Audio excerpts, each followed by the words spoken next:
हम इनको पता चला हम लोग आ रहे हैं यहाँ पर क्योंकि हमारा असाइनमेंट चल चुका था, तो ये इन लोगों ने लाखों रुपए की दवाइयाँ जो है ये इन्होंने ये पैकेट जो है ये 3,500 रुपए का पैकेट है। ये देख ले, ये यहाँ पे लिखा हुआ है 3,500 रुपए का पैकेट। ये इन लोगों ने इस तरह से लोगों के पैसों का, गरीब के पैसों का ये एक्सपायर दवाइयाँ हैं।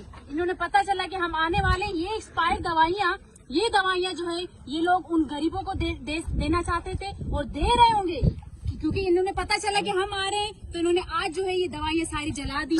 मैं कहती हूँ हेल्थ मिनिस्टर साहिबा, ये अगर यहाँ पर होती मैं यहीं पर जो है इन दवाइयों के साथ उन्हें आग लगा देती। वो इसलिए क्योंकि ये गरीब का हक है। जब गरीब मरता है तो उनकी दवाइयाँ नहीं दी जाती, ये एक्सपायर करके इस तरह से जलाई दी जाती है। शर्म आनी चाहिए। इसलिए मैं पूरी पीपल्स पार्टी को, पापी पार्टी को जो मैं इसी में जलाना चाहूंगी, क्योंकि ये गरीब को मारता है, गरीब के बच्चों को मारता है। ये उनके हक को एक्सपायर करके यहाँ पे जला दिया। एक्सपायर करके उनको दवाइयाँ क्यों नहीं दी गई? जब गरीब का बच्चा, आवाम जब मर जाती है उसको दवाइयाँ नहीं देते और ऐसे जला देते। शर्म आनी चाहिए। मैं कहती हूँ अल्लाह का अजाब आप लोगों के ऊपर नाजिल होगा। पीपल्स पार्टी, पापी पार्टी के ऊपर अल्लाह का अजाब नाजिल होगा। ये दवाइयाँ आप देखें 3,500 रुपए का ये सिर्फ डब्बा है। कितने सारे डब्बे रखे हुए हैं, कितनी सारी दवाइयाँ हैं।